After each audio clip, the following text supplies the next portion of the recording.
Hello, everybody. Welcome to Adventures in Lollygagging. We are playing Star Trek Adventures, and the whole group here knows exactly what we're doing tonight because I just hit the wrong button and showed them all my notes. Fortunately for myself, unfortunately for them, my notes are shit. So they're not going to be able to understand what anything means anyways. They're really just cue cards for myself. So let's go ahead and jump right into it. You all know what this is going to say, but for the audience, let's pretend like you've not seen this before. I plugged this into Chat GPT or that testing thing, and it says the Chat GPT wrote this. Yeah, that's exactly what it is. All right. Captain's log, supplemental. The Intrepid has seen combat for the first time since the end of the Dominion War. It is naive that I hoped we would never need to man our battle stations again, but I refuse to give up that dream. The crew handled the situation admirably and efficiently. I will be recommending commendations in my official report. The business on Abassa is not yet complete. We must still evacuate the remaining refinery workers and find a way to express our desire of peace with the entity. But I feel that the threat has passed and a tragedy has been averted. Days like today make me proud to be Starfleet. It reminds me of a piece of advice that a mentor of mine once gave me. The first duty of every Starfleet officer is to the truth. I'm glad we were able to find the truth on Abassa 7. Is that the title? All right. We are picking up pretty much exactly where we left off. The Intrepid is just now standing down from red alert. There is one freighter left in orbit over Abassa 7. It has signaled that it is surrendering and is no longer performing hostilities against the entity on the planet. You all are on the bridge right now. You were locked in combat. You've defeated the fleet of these refinery workers that refused to take the orders and stand down. Most of the fleet did stand down, but some of them did not. And the first thing you notice is, Donko, I believe that you are on sensors right now. And you would see that the planet, the storm that was brewing, that was threatening the refinery, has already begun to diminish. Whereas before it was growing and becoming more powerful, and the refinery only had a few hours left before it would be in real danger. You can tell that the storm, it's strange. It doesn't follow weather patterns. Like a storm like this really needs to break across a landmass or some sort of physical change to diminish this quickly. But you can tell in 2-3 hours, it'll be a light rain. That's fascinating. So am I concluding then, like, they're able, like, the timing of it is because we succeeded in this battle, right? Like, we defended them from, the bombardment, right? Like that is, Yeah. is that like okay. So that would be very fascinating, since we have, for much of this mission, assumed that they were localized to the planet, yet somehow they still have the ability to detect what's happening, like, in orbit above the planet itself. So that would be a good cue. And it could have something to do with, that they can send out subspace signals via tetrions. It could be something related to that, or they have some other way of sensing things that you're not privy to. It's definitely worth the research. Could be groundbreaking. Okay. Yeah. So, are communications then operable at this point? Like he would probably say to Hessel, if she's still on comms, like, the storm seems to be clearing up. Are we able to make contact with the factory? Hessel. Stop checking your messages, Hessel. You have a job to do. Checking communications. Hessel, the comms would be active and working. You were having some trouble with transmissions previously, but it appears that the interference is dying down with the storm. Excellent. So I'm resuming my attempts at scanning for communications and all that. Yeah, you are able to contact the refinery just fine. Lishka is on board the Intrepid still. You know that Maul, her second in command, has he was on one of the freighters that was destroyed. So really, she is the only administrator left that has control over the refinery. We're providing an update regarding the scans and our results of the scans and the weather changes and all of that. What are plans for the mining operations now? Who are you talking to? Just out of curiosity, who's that directed to?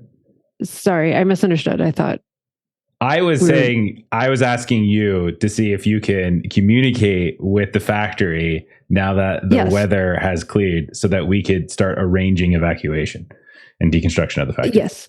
And we can now communicate back down to the factory. So that's what I was doing. Okay. Really? Because it looked like you were checking your personal messages, which seems to be a very inappropriate time to be doing that. Hey, it's Twitch chat. You gotta be friendly. You gotta keep the chat going. Captain Shelby will call for the senior staff in her briefing room to make a plan moving forward. And with the danger past, you're all able to move. There are plenty of other ensigns and other officers on bridge that immediately assume your post as soon as you get up. And the 6 of you regroup in the briefing room and begin. Argent, being the exo that he is, always having a list and a plan ready to go the moment he thinks that it might be necessary, would be able to present logistics for how to start an evacuation of the refinery. It would take time, specifically to dismantle the refinery in a way that it salvages the equipment. It's not as simple as just destroying it or anything like that. Actually getting the people out of there is also difficult because there are 1,500 workers there. Many of them evacuated onto some of those freighters that were in orbit, not necessarily the ones that were in the fight. But there's still at least 750 people in the refinery that refuse to evacuate. Lishka has said that she would be willing to communicate and facilitate as best she can. But there's the logistics of that. And you have to find a way to ensure that this entity is willing to stay peaceful, essentially, and not start brewing up a storm again. So do you have any ideas for what you would like to do moving forward? Argent, you just use the crystal walkie-talkie to keep in contact with it and make sure it's okay. Yes, so the device that you built before is able to communicate. It's difficult to communicate with this thing that doesn't speak any known language. It communicates in concepts. So I think the way that I'd like to rule that, if you're trying to negotiate with the entity that way, I'm trying to get Argent to negotiate with the entity that way. The royal you, the group of you. Okay. I'm not doing no rolls like that. You all are willing to trying to negotiate with the entity. The way I'm going to rule that is that Argent will use his psychic abilities to establish the link with that device, but then one of you actually has to make the negotiation. So we give it like a concept of a plan of just taking the factory off the planet. And that's something that I can do. Like, I've got diplomacy, so I would be on board with attempting that. It feels like anyone who's already had like telepathic contact would probably be the ideal choice. Which all of you have been affected telepathically somehow, in some way, shape, or form, with the hallucinations or the visions, but some of you more than others as well. So we'll say that Argent gets the device, and you see him furrow a brow, and he has to really concentrate. You see a little bit of sweat start to form on his temple as he is establishing this psychic link. And the device kind of amplifies his telepathic abilities, specifically in subspace, to allow him to communicate with this entity. And then you feel him establish a connection with you as well, Hessel, since you've consented to this. And what are you saying? What is the basic building block of an idea that you are trying to communicate here? So I believe one of the things that we learned about them was this entity is that like parts of the crystal break off and then slowly reform into something else. And it takes time for that to happen. And so like I'm trying to communicate essentially that we will be breaking apart what's there and that will take time. So trying to kind of use that kind of breaking apart and separating to kind of communicate that that's what we're planning to do. Okay. The idea of something breaking. I like that. So let's go ahead and make a check for this. It is going to be a bit more difficult. We're going to say difficulty 4. But you have Argent helping as well. Let's go ahead and say that this counts as the Intrepid. So someone can roll Communications Command, I think, for the Intrepid, which you're looking for an 11. Dvorggern, how about you roll that?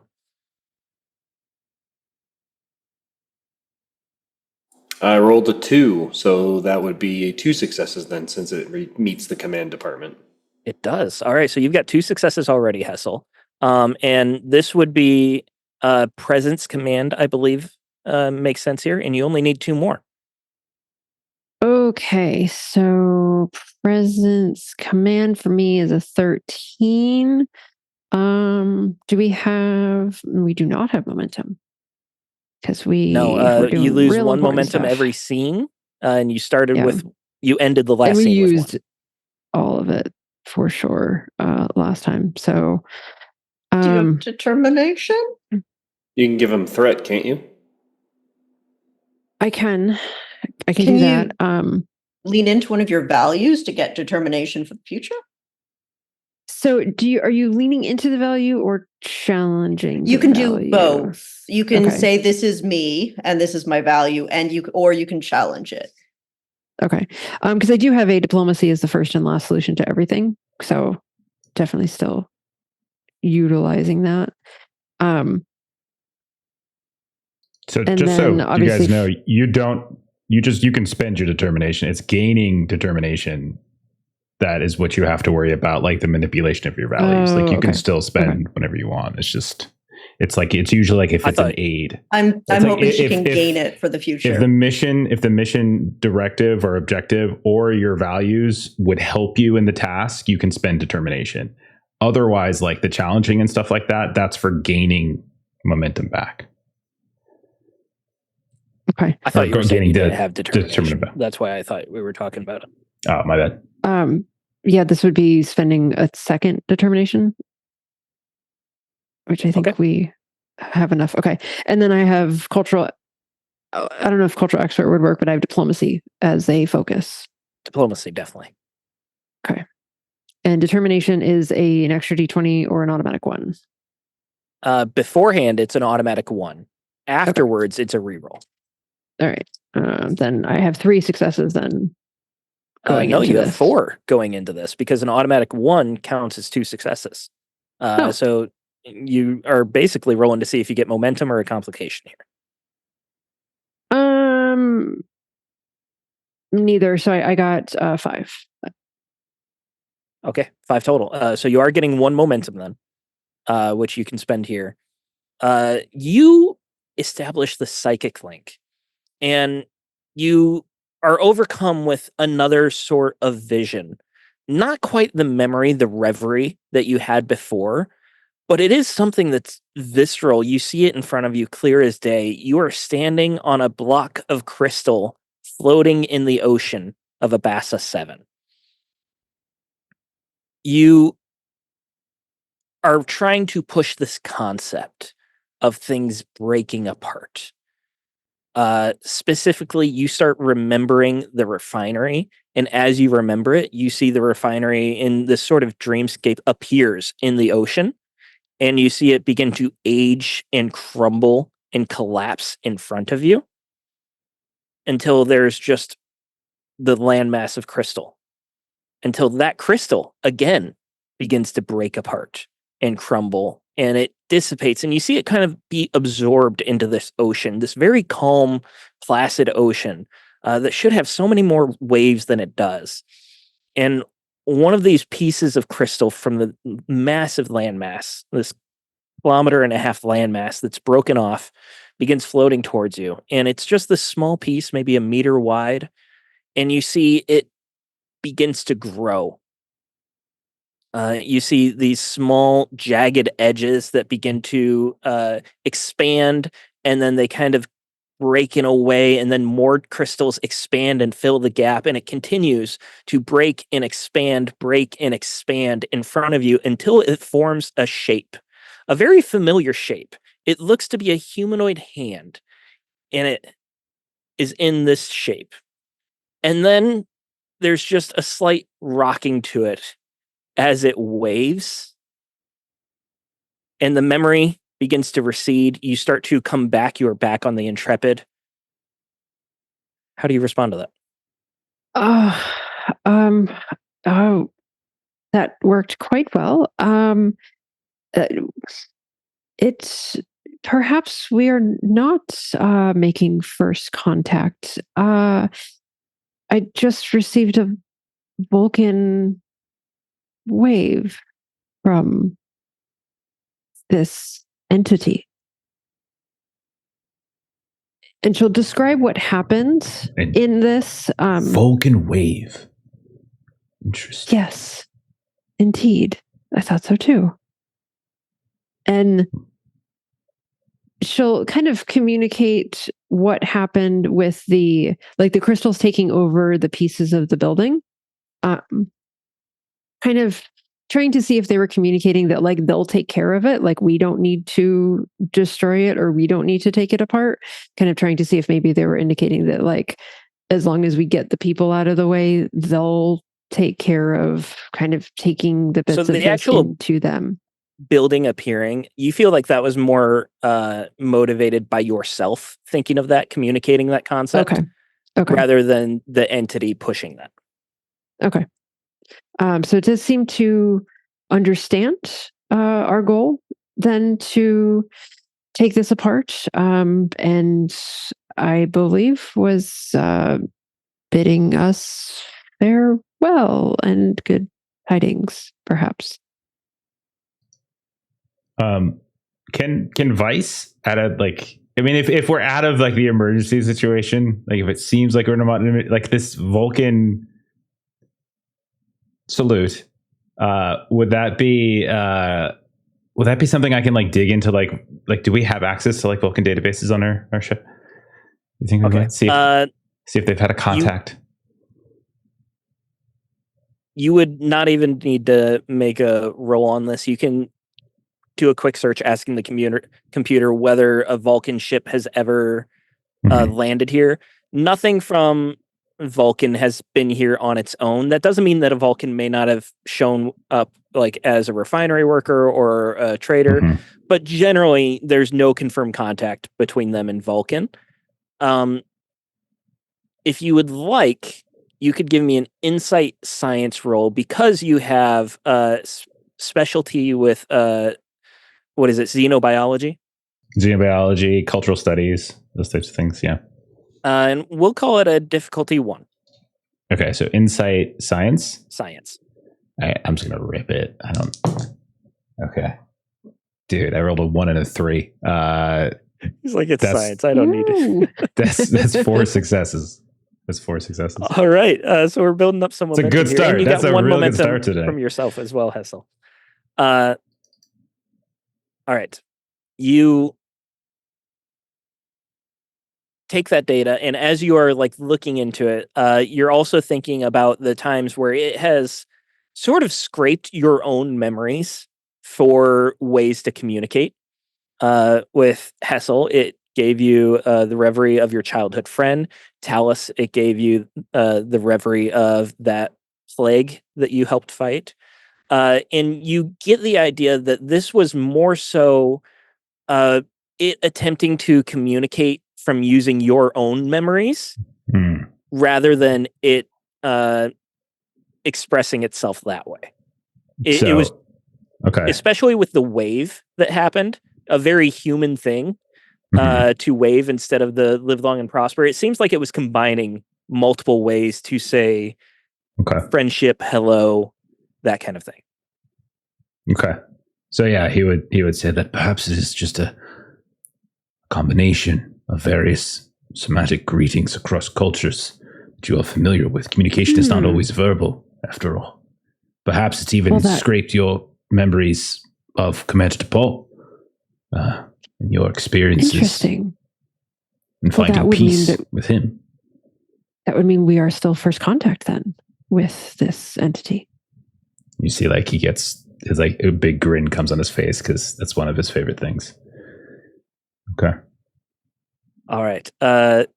Unless anyone has anything else that they'd like to do research-wise here, we'll go ahead and go into a bit of a montage as the Intrepid begins work on sending engineering crews down to help dismantle. This is a big process. This facility houses 1,500 people that are all working. It's not like it's a community. This is just a massive factory. It's very small in the galactic scale. But it's still a big process, especially for a ship like the Intrepid. The Intrepid has a lot of staff, but it's a process. And at a certain point, Captain Shelby calls for assistance from the Federation, knowing that the Intrepid has its own mission to accomplish still. You're in this area surveying planets. You received a distress call. At some point, you have to go back to your mission and hand off this task to someone else. And you receive a communique from Starfleet Command that an admiral will actually be coming out to take over the process. Why are we shaking our head here, Jeff? You don't like admirals in Starfleet Command? Is that it? You know goddamn well why I'm shaking my head. I actually don't. Should I? You'll Just see. keep going, and we'll see. Just keep going. We'll see where this Just goes. keep going. We'll see where this goes. I should have shown you my notes. Okay. Lishka is very helpful throughout this whole process because she's trying to recover her profits. She wants to make sure that this transition goes smoothly, that her gear is still covered, and is going to move to a planet that has the most prospect for profit. Eventually, the Admiral does show up on a small freighter, the USS Acclaimed. And it's got staff and crew to handle this process. It's a little bit more specialized than the Intrepid would be for this. And Captain Shelby again calls her senior staff to the briefing room to welcome this admiral. As you are all seated, inside comes a wizened old woman. She appears to be 90, 95 years old. She's about 4.5 foot tall, hunched over, incredibly thin and frail. And she introduces herself as Admiral McCrae. And yeah. Oh dear. Oh, the review would have been so much better if I hadn't showed you my notes. I didn't read the notes, so this is a surprise to me. And now I get to agree with Jeff. I didn't read the notes. I just looked over, and the first word that I saw in all of that text was McCrae, and I'm like, "Oh my god, son of a bitch!" You've got like a trauma response, right? Well, I first thing to communicate is that I am very proud of your work here. First contact is no small feat, especially with an entity of such unknown proportions. It will be a scientific breakthrough, and Donko, I believe that you are working on a paper to be published about it. I look forward to reading it. Yes, thank you very much, Admiral. I look forward to hearing your thoughts. And Dr. Zolar, I have heard that you are doing research into the biology of the creature as well? Yeah, we can totally do that. Oh, okay. Well, Captain Shelby, again, you have my deepest gratitude for how you've handled the mission. I appreciate that you have other things to do as well. You have been assigned to survey the planets, but unfortunately, That will have to wait again, as there is a emergency in the Romulan neutral zone. Seeing as you have history dealing with the diplomacy with the Romulans, and, well, your record as of late has been exceptional. I cannot think of a better ship to handle this task, and time is of the essence, so let's spare no more time with pleasantries and just get down to the brass tacks. The USS Nightingale was traveling along the neutral zone and appears to have had some sort of navigation error, which led to conflict with the Romulans. There was hostilities that broke out, and we need you to ensure that this will not ignite into a full-blown war. As I do not need to say, the Federation is still recovering from the Dominion War, and we are not equipped to fight another one with the Romulans. Here, Commander Lewis will be able to explain a little better. This is the transmission we received from the Nightingale. And she taps on a pad, and then a view screen comes up at the end of this briefing room table where you all can see. And you see a human commander who has dark black hair pulled back into a tight ponytail. She has scratches and blood coming down from her face. The the bridge behind her is chaos. There are lights flashing. There is smoke coming up. You can see that there are incapacitated Starfleet officers behind her. This is the Commander Allison Lewis of the Federation Starship Nightingale. A navigation error has caused us to enter the neutral zone, and we have exchanged fire with Romulan warbirds. Captain Blake was killed in the attack, and we have lost main power. Warp drive is offline. Ship systems are down. Life support is good and holding. Repairs are underway, but we have lost most of our engineering crew. The Romulans are claiming we are now prisoners of war and insist they will take us to Romulus for trial once their ship is repaired. We don't want to give in to their demands, but we also do not wish to start another war. Starfleet, please advise. This transmission came 6 hours ago. As far as we can tell, the Nightingale has not been taken to Romulus yet, but they are still on the Romulan side of the neutral zone. The USS Intrepid will go to the neutral zone, stay on the Federation side. We cannot have another ship going across and causing more tension, and see if you can negotiate the return of the Nightingale and her crew. However, the USS ship cannot fall into Romulan hands. We cannot have them picking apart the technology, trying to go through our databases. It would be a diplomatic nightmare. At all costs, make sure that the Nightingale is returned, preferably, or destroyed if necessary. Admiral McGray, in interest of brass tacks, were the materials brought to repair the Intrepid since we suffered several breaches? Indeed, we've brought some repairs for you. We've brought materials for repairs for you. You will have to perform them as best you can on the way to the neutral zone. Are there any further Admiral. questions about the mission? Yes, if we may ask, what was the current mission of the Nightingale when this navigation error occurred? They were on survey and scientific missions. They were moving past the neutral zone. They were not meant to be on the wrong side of the neutral zone. As far as I know, their missions are completely declassified. You will find everything you need to know in the dossier. Very well. Admiral, is Yes. the nature of the navigational error, is that also in the dossier? Any data that we could sift through to see what might have caused it, whether it's some sort of internal issue with the Nightingale itself or some sort of phenomenon that might have caused such an error should it be the latter, we could potentially present that to the Romulan diplomats to see if they might be willing to accept that as a conclusion. We have not received yet a full battle report from the Nightingale. It appears that the Romulans allowed them a single transmission. We have not been able to establish communications. We have sent communications and received acknowledgments that they went through. However, there has been no response since.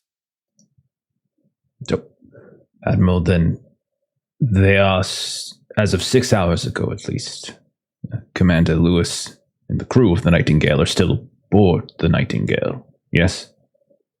As far as we believe, yes. I see. Now, as we know, time is of the essence. It will take you, I'm sure, a few minutes to move the resources that you need for repairs and to ensure that the refinery workers are moved to the freighter. Since time is so short, I do believe I would like to visit my grandson before I leave. Where is Chief Petty Officer McCrae? Could someone show me to his quarters? Oh, I regret to inform you, Admiral, that your grandson has chosen this time of all times, when the need of the Intrepid and his crewmates is so high and significant, to cash in his shore leave. He is currently on Risa. Risa. Yes, ma'am. Well, he did not inform me that he would be on leave. If I can be frank, Admiral, his ability to communicate has been a subjective issue of late. Well, you have just broken this old woman's heart. I was hoping to see my grandson. It is very rare that we cross paths, and to be on the ship that he's serving on and not see him, well, I suppose there are greater problems with the Federation is facing, but yes, this is Dr. Tallis can attend to your heart. And I have broken many an old lady's heart, so I am familiar with the feeling. He does not give you anything there. Normally that line would she's work on laughing. You're in character. She's laughing. And she then leaves to go back to her freighter, brokenhearted because she doesn't get to see her grandson, who she loves very, very much, because Jeff spent momentum to put him on Risa. Grandmas are dumb like that. He can just transport himself to her freighter when he's back on the crew. Yeah. Switch. She knows where Risa is. She can go there. If it were so important to her, she could go there. When we court-martial him, he's going to have a lot of free time. He can crash on our couch. Because I'm going to spend that momentum one day. Don't get me wrong. We can just get his commission changed to her freighter.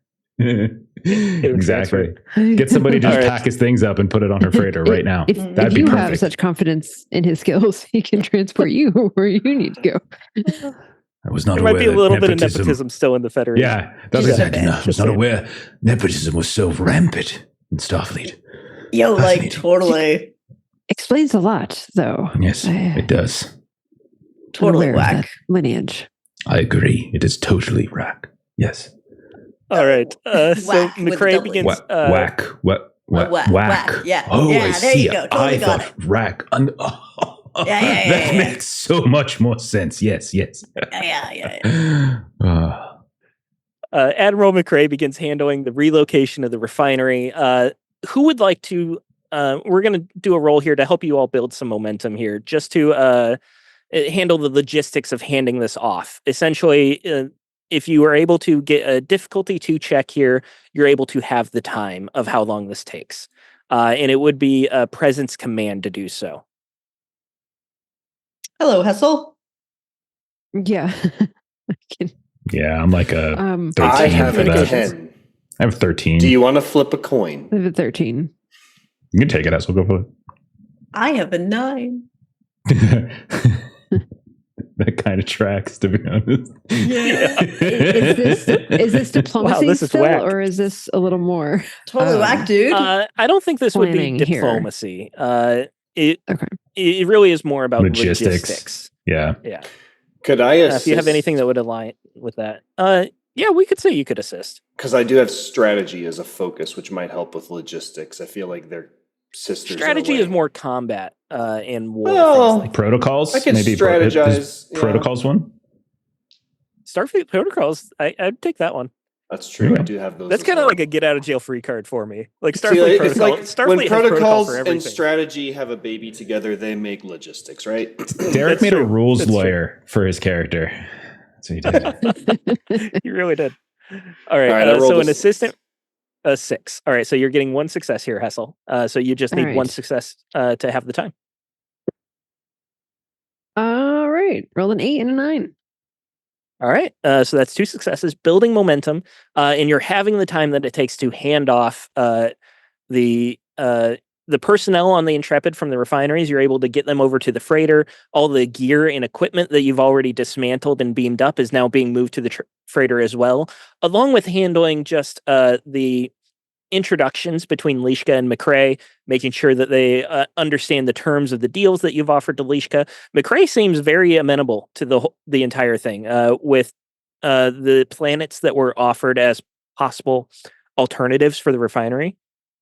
McCrae has no problem with that, especially because they are actually claimed by the Federation in this space. So this will end up being a Federation refinery and end up being hopefully lucrative for everyone. Now you have the repairs to handle on the Intrepid. You do have a couple breaches already. This is going to be a bit more difficult because normally these kind of repairs require a shipyard. So you're doing these on the move. There's only so much you can do as you are moving towards the neutral zone. And it's going to be a difficulty 4 check, but you can use the ship's engineering to help you on this because you have a full crew assisting you. Difficulty 4 will allow you to fix a breach. And then if you have momentum on this, you're able to fix additional breaches. Since you have 3 breaches right now, there's a chance that you'd be able to fix them all. So who would like to head up the repairs for the Intrepid? Yeah, that's gonna be me, isn't it? Engineering. It's engineering, Basically a all right. doctor for a ship, yeah. It's 'cause I gave right, my ship's doctor. inventor We background. really should have created like a chief engineer. Like, We should, President. in don't have a theory, majority. create a chief Yeah, we don't- engineer. we don't have a majority. Yeah. So, all right. I will run this difficulty 4, and we're allowed to have the ship as a support. Yeah. I guess, So Donko, how about you roll for the ship here? This is going to be structure engineering, we'll say. So you're looking for a 12. All right. Structure engineering. I rolled an 11. All right. So you got 1 success moving forward, Talus. cool. Because we're on the move, this sounds a little bit like some improv repairs to me. Are you trying to get improvisation? When she's talking, when she's doing the repairs and she's talking to her people, can I get a place? Someone just give me a place. A place? Improvisation. Okay, now repairs. a decade. Just give me a decade. There we go. Song title. I'll give you improvisation. Cool. Okay, so we have 1 success. I need another 3. How much momentum? Sorry, let me just get these guys. 5 momentum. So I'm going to spend. And this is control engineering, or Oh yeah, for you this is going to be engineering, and I think control makes reason? sense. Yeah, control. Okay, control. Okay, so that would be a 15. I'm going to spend 3 momentum to get 2 extra dice, so I'll be rolling 4 dice, hopefully, because we need more momentum to do more repair. Oh, I should have looked at my dice a little closer. Oh, sweet. So that is that I got a 1. That's good. great. Also a 5 and an 8. So I have 3 successes with the computer, with the ship. That's 4, and then I may have rolled a 20. Okay. May have. So You said a 5 and an 8, right?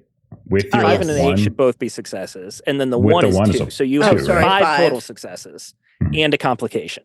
Would you like to buy off that complication by giving me threat or suffer it now? I'm always tempted to suffer it now because then it takes the onus off you for having a giant pile of threat and feeling bad about it. But I don't feel bad about it. okay, great. Then Steven take the doesn't threat. know how to feel bad. That's not like a thing that works with Open him. the I haven't door, felt walk bad right since the in. 3rd grade. Well, yeah. All right. So I will not use that dice next roll, but I will take threat. All right. So I'm getting 2 threat, and Yep. you have 5 successes total, I believe. Then, Yes. so the 4 is enough to fix one of the breaches. So that would you like to fix the engine, structure, or weapons breach? I think What they each structure might do.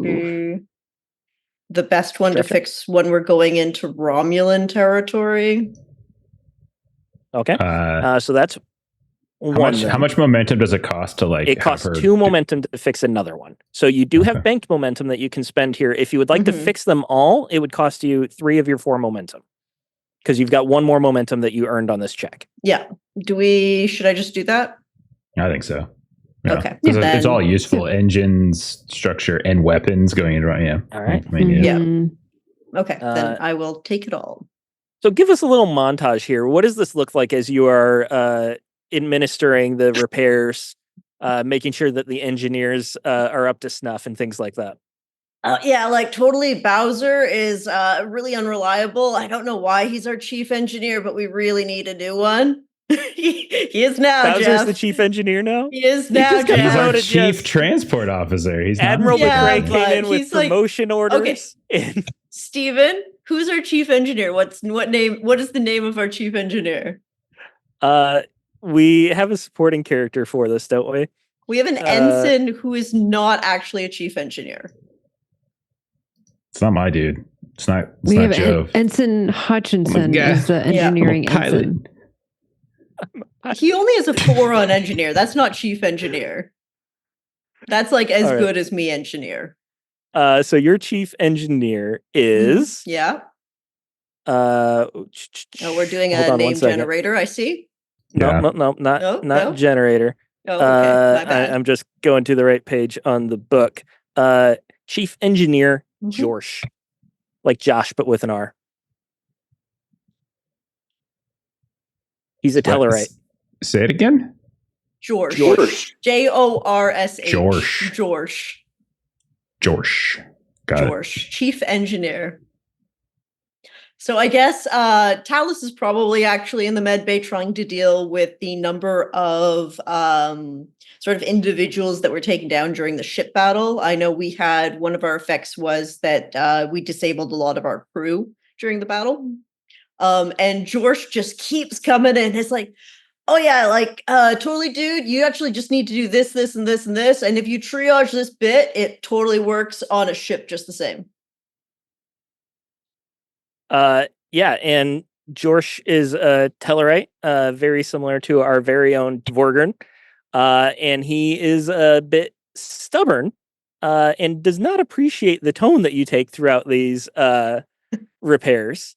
However, he is busy actually running the ship and doing his duties and repairs. And we does rolled he? for engineering, so he actually he assigns you an engineering crew to help with these repairs.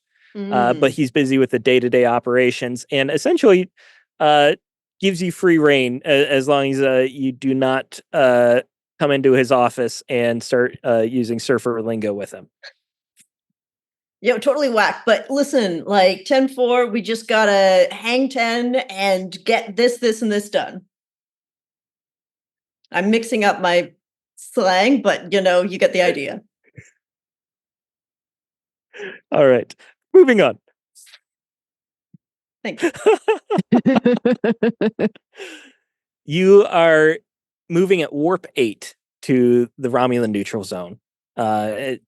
Much faster than Starfleet protocols allow, but this is an emergency situation, so you're allowed to break them in these scenarios.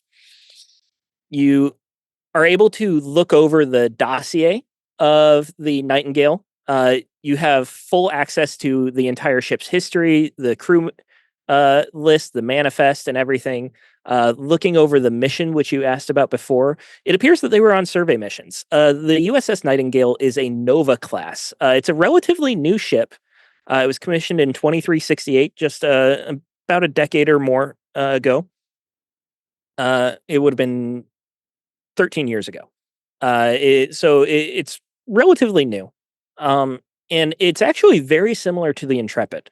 It has a very similar shape, but it's smaller in scale. And it focuses on a lot of the scientific equipment that the Intrepid class excels at. It's a little bit more specialized in science specifically. It is not a warship. So being in Romulan space, it's at a disadvantage already. It makes sense that they were not able to fight Romulan Warbird. Those things are much, much bigger than the Nightingale would be. That's not to say that it's not capable of defending itself. It does have shields and phasers and everything the way you would expect. Its mission was specifically survey related. It wasn't even surveying the neutral zone. It was just the way the course was plotted. It took them through the Federation side of the neutral zone. And it appears that there was some sort of navigation error. You can't tell what the error was, but you can see what course was plotted and how it deviated from that course. Do you have any questions about this? Yeah, so Nova class, relatively recent. Can we check Starfleet engineering ship, like the shipyards, if there's any kind of known errors that might come into Nova class ships or anything like that? Something that might have been picked up. Maybe they didn't get the proper firmware update or something. Yeah. If you would like, I'll let you roll for it, or I can give you the answer. It's going to be difficult. We have no momentum, so I wouldn't mind rolling for it. I figured you would. Yeah. Okay. All right. Let's call this insight. And this is going to be engineering. You're specifically looking into the manufacture of the ship. Yeah. What's the warranty like on a Nova class? Engineering. Is it still within the extended warranty? It's not within the 10 years anymore. 100,000 miles, probably not. Insight? Insight, yes. Okay. All right. Not my best combo, but here we go. Okay, I got one. Am I still suffering the effects of the 17 to 20? Oh, sorry. The complication range has it's gone. Okay, so all of you are back to 20 complication. Okay. All right, I rolled a 19. That's what I was asking. So I have one success. So one momentum. All right. And the success is that the ship it's got very high-tech sensors and survey equipment. There's never been any sort of problems with navigation in the way that this would have manifested. Granted, every ship is a little bit unique. They've all got their quirks because while they're the same class, they're all built over a period of years, and there are different modifications that come through.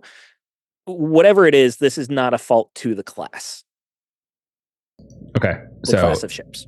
Yeah, whoever's next to him while he's doing this, he'll just say, well, looks as though they've managed to find ways to avoid some of the previous issues they've had with Enterprise class, as I'm referencing a Next Generation, the Yamato. So I guess we can rule out design flaw, user error, phenomena, something. So he's like kind of going through his head, thinking out loud and thinking about like just sort of troubleshooting what could have potentially caused the error, that kind of thing. If you want to spend that momentum to obtain information, you can too. Okay, I can obtain information. You can ask questions if you want. Yeah. Okay. Question number one is a newly minted Nova class. Is its armaments sufficient enough to withstand attacks by a Romulan standard kind of Romulan patrolling vessel along the neutral zone? So when the Nightingale was first commissioned, it was commissioned entirely as a scientific survey vessel, and its armaments were very basic, phasers and shields. However, during the Dominion War, that was upgraded. As many Federation ships got pressed into service for war-related operations, the armaments were beefed up. So while the Nova class, the Nightingale would not be well suited for combat, it could definitely handle herself if things got tough. Okay. All right. So the conclusion I could probably draw from that is that maybe they were like outclassed or outnumbered or something like that, possibly, or jumped upon. They were absolutely outclassed by the, what is it, Dvorggern warbird class. Okay. That's a very large Romulan ship designed for war. Okay. So he will like draw like Zharg's attention to that so that he can do whatever kind of preparation he has to get in terms of like weapons and shields and things like that. That might be best. Yeah. Yeah, that was going to be something that I was going to look through on the data pad for, is what kind of weapons were they attacked with, like what kinds of signatures or scans or marks were left. All right. So they don't have information on the actual battle that took place. You would be able to find Federation information on just the Romulan warbirds, and whatever the Federation has on it. It's not like you've got in-depth engineering specifics, but you've had plenty of encounters with the Federation has had plenty of encounters with them to pick up certain things along the way. So the if this is a Dvorggern class warbird, which is what it sounds like it was from the transmission, you would know that this is a large ship, bigger than the Intrepid even. It's comparable to the Enterprise, like scale 6 level. And it's got a cloaking device and it's designed for war. Is there anything specifically you're trying to ask? So, I mean, if I'm recalling correctly, Romulans don't use phasers. They use something They use different. disruptors. Disruptors. Yes. So The I'm ones that assuming go their pew-pew. right. So their ship, I'm assuming, is armed with proton missiles and disruptors. Is there any other kinds of weapons? So they would use disruptors and they would use plasma torpedoes. And likely they would also have like a tractor beam or something like that. But those are the main weapons to worry about. Now, with all the Federation's interactions, every class of ship is going to have some kind of drawback, whether it's they can't bank or, they have their speed and their handling's crap. What's the Dvorggern's weakness? Where does it not excel? All right, this would definitely require a check. Sure. And I think insight security makes sense for this. Okay. Strategy would be a good one. Perfect. Okay. I got a 7 and an 8, so 2 successes. 2 successes. I should have given you the difficulty before you rolled. That means it's 0. So I would agree with this. we'll go ahead This and is say excellent democracy, precedent. right? Legal vote precedent. yes. fairness. Legal precedent is in place. Yep. What precedent? Democracy, so we're all voting for 0. Okay. So example difficulty: researching obscure information. I think this would be more restricted or classified, but I didn't say it ahead of time, so I'm going to give you the success here. But you're not getting any momentum. Okay. As for weaknesses, it's not like there is an engineering flaw. The Dvorggern warbird has seen quite a bit of combat. The Romulans were on the Federation side during the Dominion War, and in fact, they were the deciding factor in ending the war. It was Federation able to convince the Romulan Empire to ally with them briefly to fight the Dominion. Am I getting facts wrong here, Kipser? No, you're right. They were tricked into it, but it was true. But the Romulans were the They were. The Romulan space was a huge point. Because there was a point where the Federation was losing the Dominion War, and having the Romulans enter the war on Federation side was the deciding factor in ending the war. So the Romulans have seen a lot of combat as well with their ships, and they're no slouches when it comes to engineering, especially when it comes to weapons and war. They put a lot of resources towards that. So there's not necessarily a engineering flaw that you can find with the warbirds, and if there is, it would be very highly classified, specific to Romulans, or even classified within the Federation if the Federation knows of it. But the key factor in almost every single instance of the encounters with Romulans is that they never trust each other. Romulans are cunning and deceitful, and they are constantly trying to hold their power by threatening others or bribing or blackmailing others. And as soon as there is a hint of a lack of confidence in their leadership, it's not hard to convince them to turn on each other.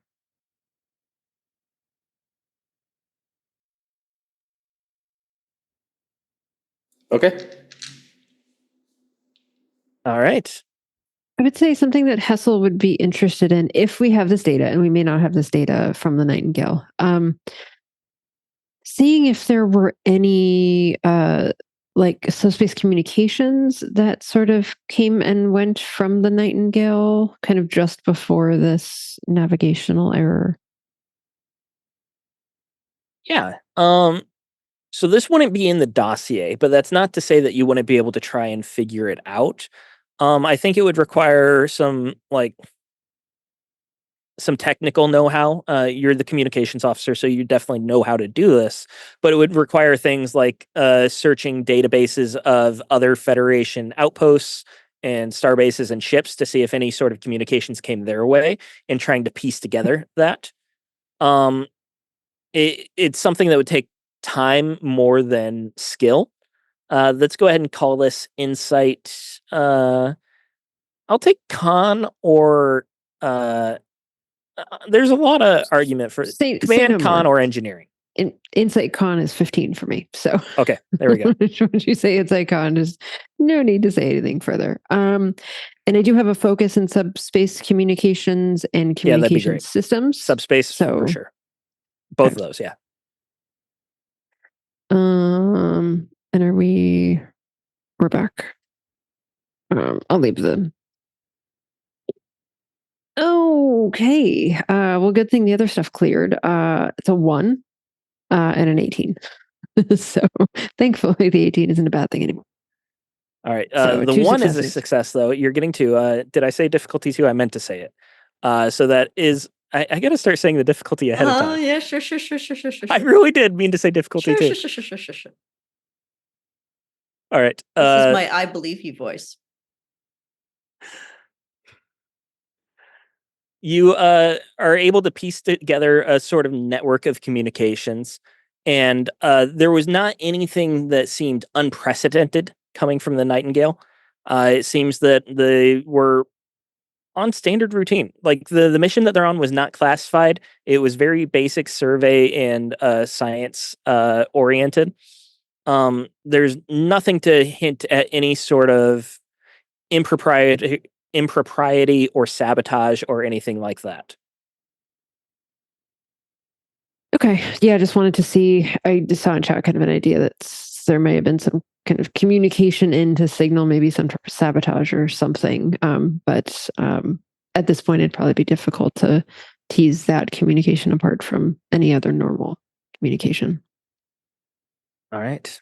Talis, I think you're the only one who hasn't done any sort of research here. Would you like to, or are you good? Yeah, Talis would actually review common, I guess, techniques that Romulans use to, like, just fighting techniques, what we would expect for injuries, what we would be looking at for how we would help people. And she'd have sort of a little mini medical conference with the staff of the Intrepid so that we can go through and make sure everybody's, like, tip-top. Okay. If you're specifically trying to talk with the medical staff about that, I think that would be like presence command more than medicine. If you're trying to learn about the types of injuries caused and then by getting disruptors, the team up to date on everything as well. So I learn and then I'm spreading information. so that's kind of two different things there, though. Is the learning is one thing, and then like the teaching is the other. The teaching is just flavor. I'm just doing the learning. Okay. Well, I just wanted to make sure what your end goal was, because My if goal you're is trying to to be learn flavor, about the though? weapon. But like the mechanics of the game, if she rolled well enough and she had like the momentum, couldn't she spend 2 momentum to create a trait that says they are prepared? Which is why I was asking. If she's creating a trait for teaching, then it would probably be a command. Or if she's trying to create a trait for specifically her treating disruptors, then it would probably be medicine. is where my mind was going with that. Yeah. I just wanted to see if I could pull the rest of the staff in with me, but mostly I want to make sure that I have the equipment if we're traveling to deal with disruptor injuries. At this point, I'm quibbling over minor details anyway, Yes. so it doesn't really matter. So we'll go ahead and give you the medicine that you want. We'll call insight because you're doing research again. Okay. Insight, medicine, 14. That is a 7 and a 2. I guess. I guess Difficulty 2. emergency medicine would have been potentially a focus. I'll allow it. Normally, Okay. I would say emergency medicine is for actual performing medicine in emergencies, but you're kind of like Getting you're ready. kind of for like trying to get ready for that. Prepping Yeah. for the emergency. Yeah, I'm good with that. 3 successes. Okay, 3 successes, difficulty 2, so you're getting 1 momentum there. Mhm. Would you like to spend the momentum in the bank to try and create a trait that'll help you later? Is that your end goal here? Yeah, so I'll create a trait just to be medical staff knowledge prepared? of disruptors. I'm trying to be more generic so other people can use it. That makes All right. sense. Yeah. I've created a new notes for our traits there. We're on a new mission, so we got new traits here. Mhm. And I get more threat here for being in a new mission. But we'll. What did handle you that. want your trait We'll to do be that again, next Kipser? Knowledge of disruptors. Okay, someone already put it there. Cool. All right. Yeah, you're able to. There's plenty of information specifically from Starfleet research about how to treat disruptor burns and things like that. So you're refamiliarizing yourself with something that you probably know pretty well as well, especially because you've dealt with Romulans before, as we've Yup. seen in our first mission. So the 4 of you have prepared as much as you can, and it isn't much longer. You were fairly close to the neutral zone already. When the Intrepid arrives, you stay on the Federation side of the neutral zone, and we'll say that all of you are on the bridge right now, sitting, and up on the view screen is you're immediately hailed by the Nightingale. You see the same human woman with the pulled back black hair ponytail. She's still got blood. It looks like she's not taken time to clean herself up whatsoever. However, the back of the bridge does seem a little bit better prepared. There's no longer officers on the floor. There are no more fires and smokes and things like that. There are panels that are still dislodged. You do see open wires here and there. You can tell that there are repairs that are happening. She looks tired. You see bags under her eyes. She's covered in smoke, and it's just smeared the soot from where she's been wiping away sweat and things like that. This is Commander Lewis of the USS Nightingale. Thank you for your assistance. The situation is not good. Engineering was hit hard. The ship, we've got no power, limited life support. We can't access computers. It seems that they've been heavily encrypted. We're doing everything we can to get to get the ship back online, but we need assistance. We need engineers. And in the Star Trek world, normally Captain Shelby would be the one to respond, but she keeps a very open bridge, and you would know that all of you are free to join in this conversation as well. Captain Shelby would ask for a status report, and Lewis responds, "Sending now." And you get numbers coming to all your view screens. You see that engineering was hit hard. The warp core is down, warp drive is down, power is very limited. Most of the power that is left is going to force fields around the ship to stop the atmosphere from leaking out, because there is quite a bit of structural damage here. However, in this report, you also see that they got a couple ships in on the Warbird. And it appears that the Warbird itself has been disabled somehow by a possibly very lucky shot by the Nightingale. So you're saying it's a race to see who gets repaired faster. I've seen this episode too. Okay. Too. So So did we hear Commander Lewis correctly that their own computers have been encrypted? Oh and yeah. they're trying to Yes. decrypt that? Okay. Captain Blake, before they were killed, they initiated a Romulan protocol as the Romulans attacked, and the Nightingale was looking like it was going to be captured. So the Romulan protocol, it encrypts the computers of all sensitive files. It essentially shuts down the computers except for the basics, the essentials, life support, and so on. We'd be able to hopefully break the encryption with enough time, but we can't without the warp core being up and active. We need more power and time to do it, and engineering was destroyed. We've got 3 engineers left. That's just not enough. We've got scientists helping to repair the ship, but the knowledge is much more limited. Oh dear. Well, Oh dear. looks Oh, like be able- dear. pretty fucked. Running the adventure as written. Where are we That's headed? what they said. Wow, the shade. Wow. Coming from Okay. the official authors, not myself. It's amazing how frequently Steven falls back on that. It's like Yeah, it's like yeah, when a yeah, player yeah. says, Through "It's your what mouth. my character I know, would right? do." Like, Couldn't It's possibly what have my changed the author would words say. at all. possible. Once again, Zharg is going to, with his engineering knowledge, petition that we just use the tractor beam to simply pull the Nightingale out of the danger zone. And So that is a good thought. You are just slightly on the edge of beaming supplies and personnel over to the Nightingale, but there's the much bigger problem of diplomacy. The Nightingale is very clearly on the wrong side of the Romulan neutral zone, and they've been claimed by the Romulans, and the Nightingale surrendered. So legally, the Romulans are in their right to perform a trial trying to bring the Nightingale to justice. They were also in the right to be able to attack someone on this side of the neutral zone. It's a very aggressive move, and it's not something that most Romulan commanders would do for a minor infraction like this, but it is their sovereign space. With that said, the Nightingale is still technically a sovereign ship of the Federation. So it creates a lot of diplomatic intricacies that I'm not going to explain well as we go through this mission. Oh, I want to hear all about it, Stephen. Keep going. yes, I can't deal with it again. I can't. The logic of it all. Should have played a Vulcan. Yeah. So the Nightingale's Romulan protocol, is that something? So I know that Yeah, that would we that know means, about that? yeah, is that something like we could That dig seemed a bit into? suspicious. So no, I know I'm not an engineer, but I have pattern recognition and I'm very good with computers. So is I'm this a pretty sure I Starfleet could probably protocol? do You some know, like like, decryption. it's totally okay, Danko. I think I'm a better engineer than George, so, Yes. you know.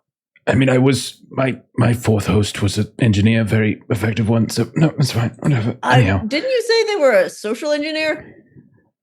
that's not neither here nor there. Engineering is engineering. It's finding solutions practically to problems. Anyhow, could I? Yeah. So basically, the he wants to see if Romulan he can dig protocol into is something that would be known to both Argent and Captain Shelby. It is something that all Starfleet captains would know about and would be able to perform. So that it's not necessarily something suspicious there. No, I wasn't asking about it for suspicious. I was asking because suspicious. I wanted to learn how to decrypt it. So Yeah. I want. There are ways to decrypt it. Normally, the person who initiates the protocol has to be the one to decrypt it. But even then, it's a bit more Right, he's complicated dead. because that person, but even if that person was captured, it still takes time. So the Federation has ways of decrypting, but it would just require like running your own decryption program that would be able to break it. Okay. And would it be safe to assume that Starfleet? So we're in a little bit of a catch-22 because if we do it while the ship is still in Romulan space, then it defeats the purpose of having the Romulan protocol. So like they need access to the systems to get the ship out. But if we do the decryption while the Romulans could still take the ship over, then that loses the point of I'm the going to whole say encryption. something not very Star Trek. Wait. Talos would never.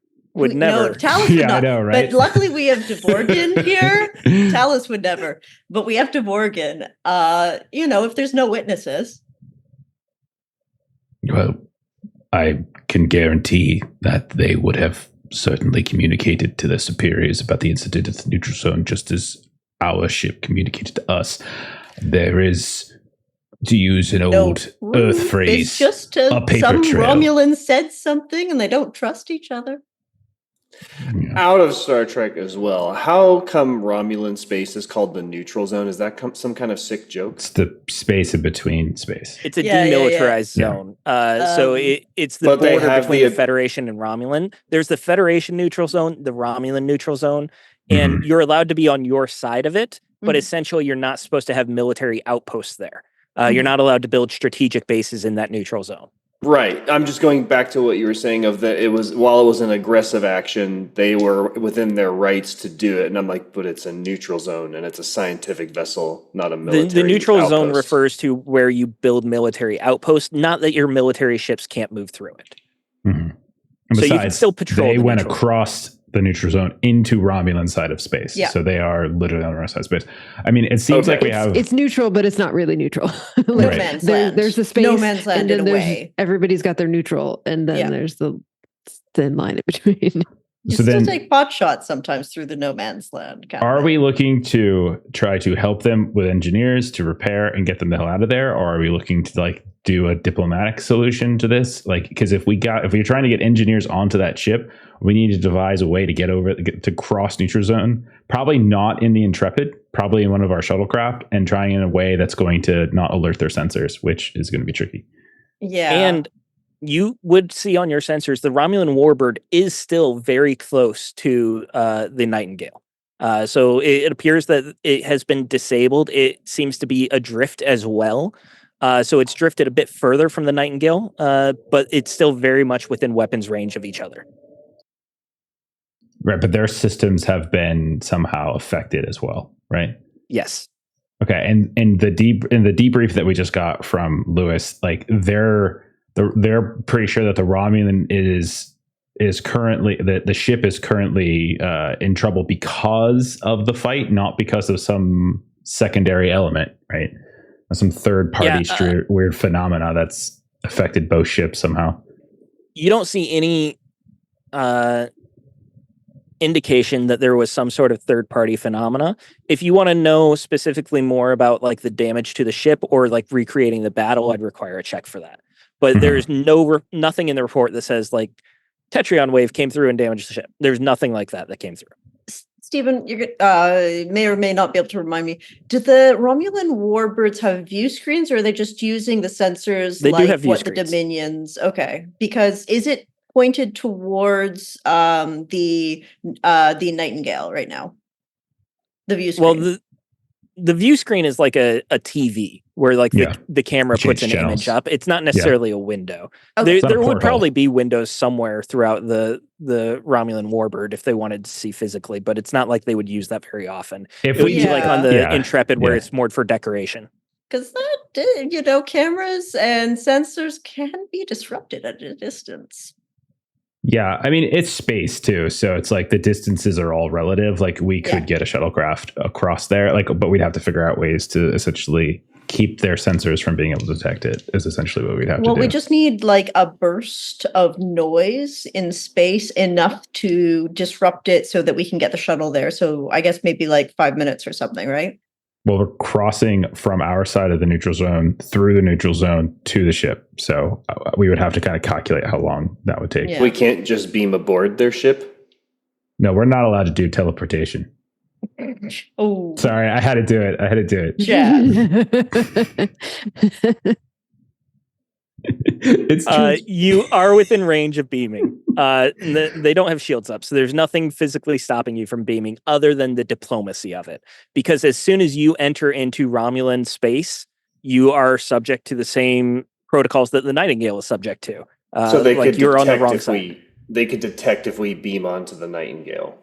If they do sensor sweeps, they'd be able to figure that out because there's not enough shields on the Nightingale right now to prevent any sort of real sensor sweep from showing how many life forms there are. And it is possible to communicate with the Romulans too. Like you can hail them and everything. Yeah, Yeah, maybe I mean- I'm oversimplifying the problem, but it seems like from what I wrote down in my notes, the Romulans are known for having good engineering teams, and we are not a good engineering team. So we are either going to diplomacy or just chance the dice. I'm just. You do it's have the, a it's the team of Dvorggern talking. engineers. I mean, Sure, they're not Starfleet Romulans engineers from- are renowned in the Alpha Quadrant, but Okay. but it does seem like diplomacy or like or trying to sneak engineers aboard is the way to go. I'm Yeah, leaning so- towards sneaking engineers on board only because Argent is our main diplomat, I would say. You got Hessel with diplomacy. So She's got I'm a focus in thinking. diplomacy. I'm thinking of a combined strategy, Cultural though. expert. So I'm thinking of a combined strategy where we do have Hessel kind of use the Romulans' paranoia to buy us time, and then if we can make a cloaking device or a signal jammer, and then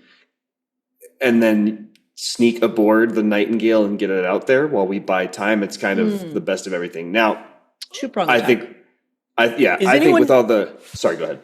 Is anyone doing any sensor sweeps or anything like that of the area? I mean, I'm at the sensor station, so Sure, yeah. I would have Okay. been by default. We doing would be that, looking yeah. for other like cloak Romulan ships and things like that, of course. Yeah, I mean, Is- from the get go, Vice has been one like has Number found of like the souls navigational alive. error, any error around the neutral zone. It's probably not an actual Yeah. error. It's probably some other Yeah. stuff that happened. You know, it ain't the Bermuda Yeah. freaking Triangle. Like it's something else.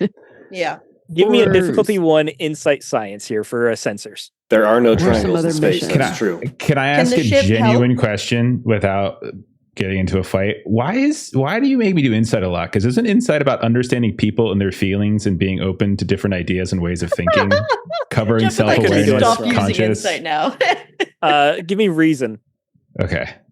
I mean, I don't mind using it. I'm just wondering if there's Can something the I'm ship missing about help insight. Jeff's role? Can I roll to It's help probably Jeff? me doing it wrong. The ship can absolutely help, yes. So this would be sensors, science, which is 13 for the ship. Science, And I 13. believe you have We have advanced sensor suites. Yeah. Nice. So you get to roll 2d20 to assist instead of 1d20. That is a 1 and Oh. a 6. That's two All right, so that's successes 3 so far? successes there. Oh, three. Three. Okay. And what do we need to get? Difficulty 2. Or no, Okay. I said difficulty 1. Difficulty Okay. 1. I'm going to spend that momentum anyway, just so I can trigger my stuff. All right. Okay, so that's two. That's two more successes. So that's a total of 4 successes. Or no, 5 All right, successes. Sorry. That's including the Intrepid 5 successes. Yeah. I had 2 and Intrepid had 3, I think, right? So 5. So that's the success Yep. and 4 momentum here. So you can decide how you want to use this momentum. But you're doing a sensor sweep of the area, and you can see that the Warbird is damaged. You can see that it's taken some phaser fire, which means that it was likely the Nightingale that damaged it. But more interestingly, you get the signal that this Warbird is named the Bellorex, which is very familiar to you. This is the ship that was involved in the Hamilton incident that Yeah. you also were involved in. Yeah. Okay, so let's just blow it up. I think let's go back to Talus's plan. That sounds pretty good. Okay, can Yeah. No. It's Dallas would not go for that, but Dvorggern maybe.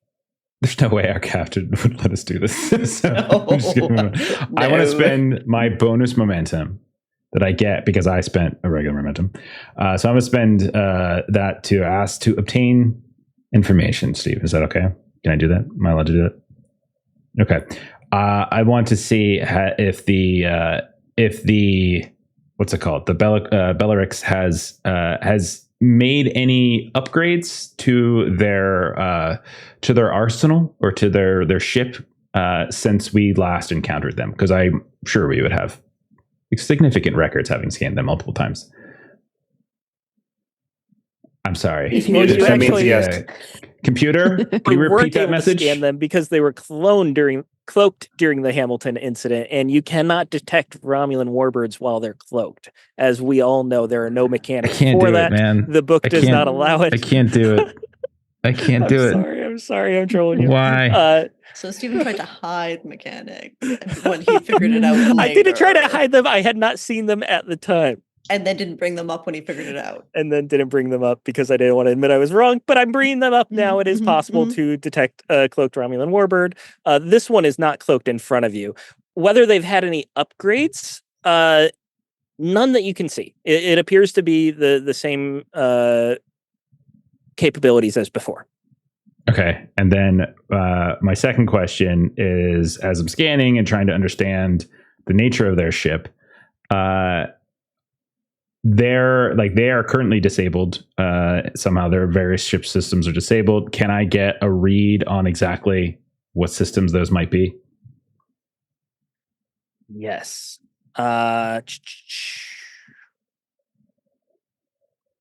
Your reading, looking at this, is that it's very light structural damage. They are adrift, as if their engines are disabled. There's no power to their engines right now. Okay. Light structural damage, but they're still adrift nonetheless. Yes. It does seem very strange. It would have had to be a very lucky shot. Okay. All right. So nothing with their sensors or anything like that. Their sensors are still like intact and everything. It looks like there was only one hit that went through the shields. Okay. Man, what a shot. Okay. Well, a shot or indeed. On a ship that would have been cloaked at the time?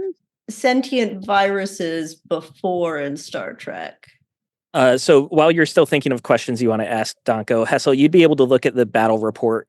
And the Belarex decloaked before firing on the Nightingale. And the Nightingale was able to return fire before the Romulan warbird was able to get their shields up. So the shields cannot be up while the warbird is cloaked. Normally, a good crew is able to get those shields up quicker. So somehow, in the time that it took them to drop the cloak, fire, and put the shields up, the Nightingale was able to get a lucky shot off. Got one perfectly targeted shot off. Interesting. Interesting. It's not uncommon. Unfortunately, one lucky shot severed a freighter moments ago. Okay. This is moments ago. This is true. This is true. A couple days ago, but yeah. I'm going to. It's all relative.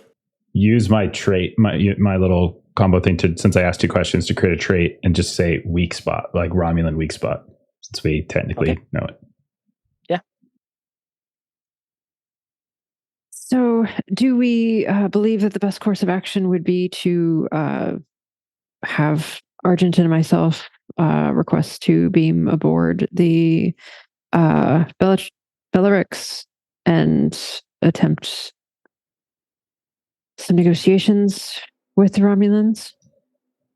Do they honor something like that? I thought this was something we would just do through like the view screen. Not only that, but I wonder how they will feel when they see it is us. We sort of made fools of them. Yeah, they totally don't like us. They're not one to let grudges go. Well, they are Romulans. I do always believe that diplomacy can always find its place, but perhaps it might be in a prison cell. Perhaps a meeting point between the 2 ships themselves, not on our bridge, not on their bridge. The Intrepid will be receiving hails from the Belarex itself. Captain Shelby acknowledges, and you see the view screen. Don't answer. Call them. No view. No view. Someone go outside. Spray paint. Shelby already hit the change the name of a ship. No, wait. The view screen comes up, and you see.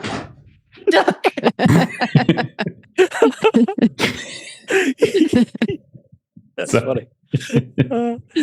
You see the bridge of a Romulan warbird. It's very practical and yet decorated at the same time. Dvorggern, you would be looking at it and you would see that the bridge layout is very efficient. It allows everyone to move where they need to go, operate whichever console they need to operate.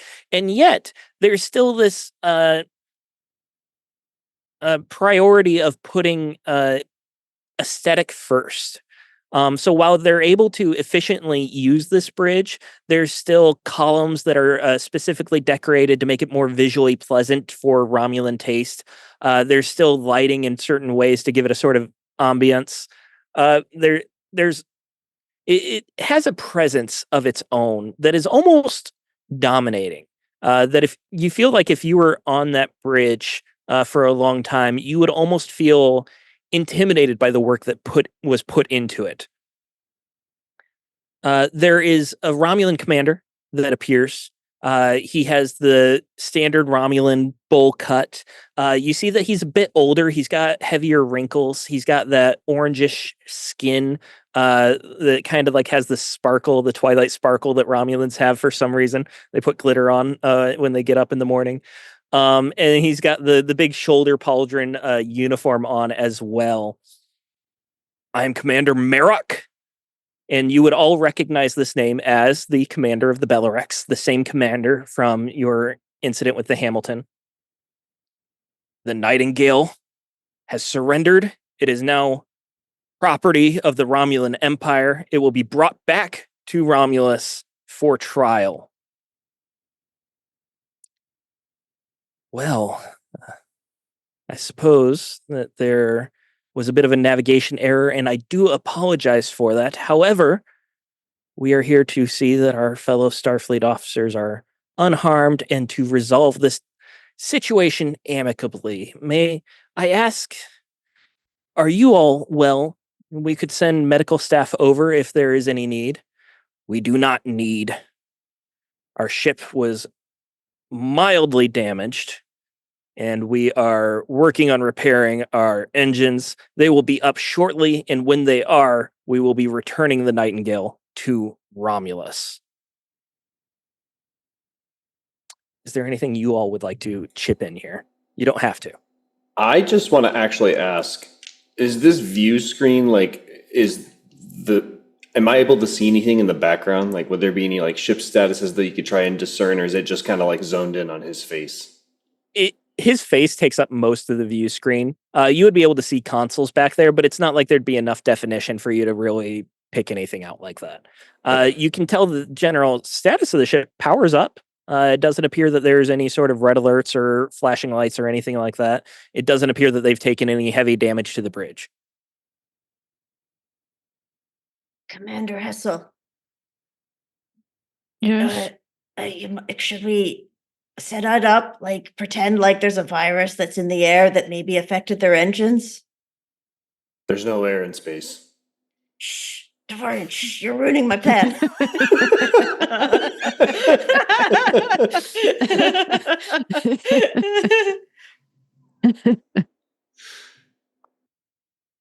I think Hessel would just, you know, assess their plans for. They seem intent on sort of recovering the vessel. Is there any negotiation around, like how many, souls there are aboard the Nightingale, and is there any negotiation around? I know our instruction is to not let them take the ship, but just trying to negotiate like our ability to retrieve any individuals, especially those that could have been injured on the crew of the Nightingale, would be permitted to do any rescue of some of the crew. Yeah, that also leads the official directives for this mission. You have 3 of them. You have 1 is ensure the Romulans have no excuse to declare war on the Federation. 2, save as many of the Nightingale crew as possible. And 3, do not allow Federation technology to fall to the Romulans. And I'll put those directives on our background like I have for the previous mission. I didn't take the old ones down yet. But that does align with what you're asking there. You may communicate with the Nightingale as necessary. Any movement over to our side of the neutral zone will be seen as an act of war, and we will fire upon you to defend our sovereign territory. So we would be able to transport perhaps injured individuals off of the Nightingale. No one may leave the Nightingale. They are going to Romulus for trial. Quick question out of game. Can we, with our consoles, can we do we have a group chat going so that we can message each other things? Is that a there's thing? a Discord on the Intrepid. It's pretty standard. We've all got those pads that are Actually, But yeah, you can send each Of other the episodes private I've seen, messages. there's never been a scene where they're all group messaging. It does and one happen. person's talking. I'm sure it does. I just haven't found does. it yet. Okay, so Dvorggern is going to message the group to be to essentially say, is it worth playing a card of getting Merrick's to distrust his crew already? We could suggest that we received a message from the Belaruks about what was going on to already sow seeds of paranoia to buy us time or to take focus off of us. That's what he's going to message. Probably Hessel's message back to that would be the precision of the volley from the Nightingale could also be evidence that perhaps there was some preliminary information given to someone on the Nightingale that allowed for that lucky shot to go through that has disabled them. Could be another option in that Discord option.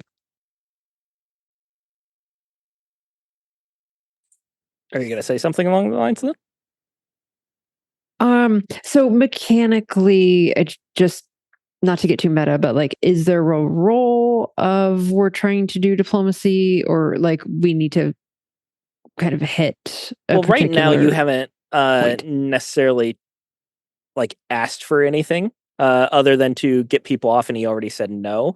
If you were able to push for terms or something like that, there would absolutely be a role for diplomacy.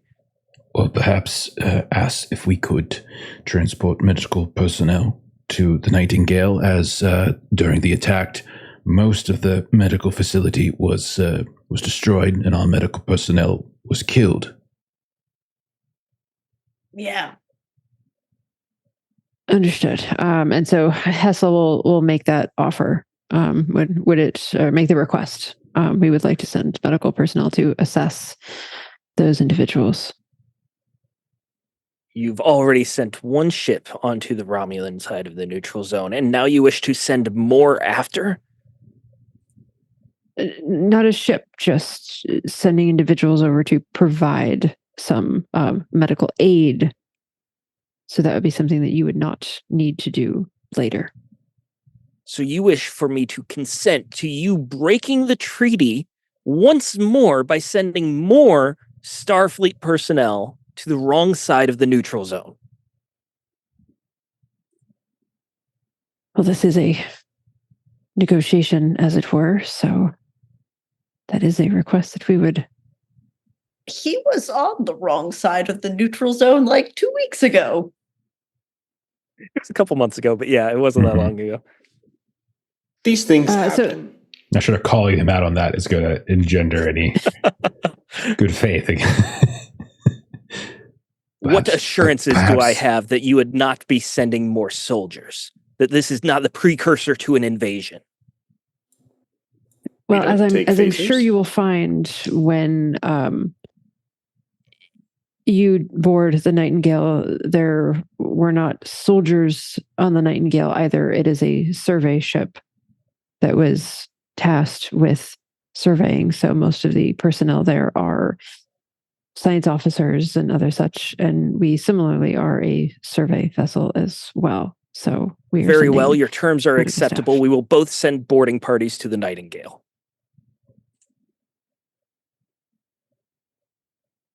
And Hessel will look to the captain and just, kind of for affirmation that these terms are... It's going to go ahead and cross out the directive not to Don't let hold back, Starfleet Captain. technology fall to Romulan hands. It's going to cross that directive off. The captain will speak up. perhaps we could work out some additional terms if Romulans board to spectate but not take control.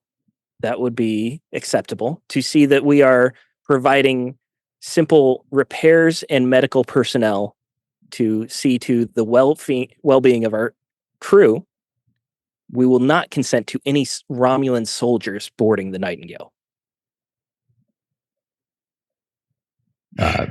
Vice will sort of whisper in Cab's ear, Captain, if they get on board the Nightingale, they can take various sensor sweeps, collect data about our systems and subsystems.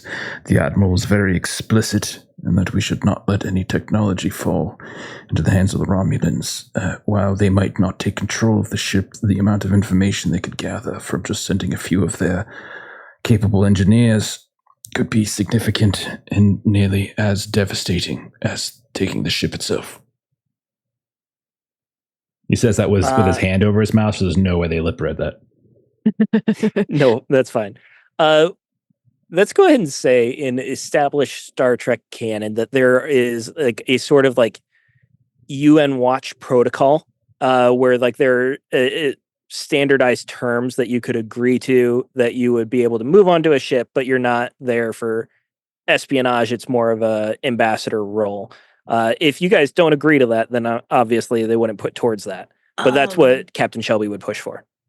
If we want to find a way of teleporting everyone off and then putting what is called Houdinis on, the Romulans would not be able to find those. Houdinis are cloaked bombs, by the way, very small cloaked bombs. And then if we can get the people off, then it doesn't matter if they get too far because the ship will just blow up. We're carrying cloak bombs now. That's what's the man. Hey, damn Dvorggern, you're so bloodthirsty. God. The directive to ensure that I didn't suggest it. Why you got the them? Romulans have no excuse to declare war on the Federation. Something like that would definitely escalate tension rather than de-escalate. Yeah. Like, and ideally, we don't want to destroy the ship. We want to get the we shouldn't.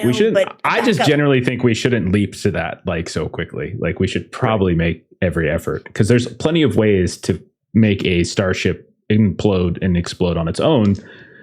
Yeah, primarily self-destruct, systems. So, how about we do this then? We're talking about the negotiation here. We can go ahead and get to a roll because you guys want to send personnel to help the ship, specifically medical, but he has said engineering would be okay as well. We'll say that this is going to be difficulty 2. And if you succeed, he will agree to it without sending a boarding party of his own. If you don't, he would require to have some sort of watchers or spectators to make sure that there are no security personnel or soldiers being sent forward. It's very clearly a ploy by the Romulans. You know that he's not actually worried about military going onto a disabled ship. He's just trying to get a foothold onto the ship. So difficulty 2, and I think command makes sense here. Maybe daring, I would say. Presence would also be good. Okay. And diplomacy would be a good focus if someone has that.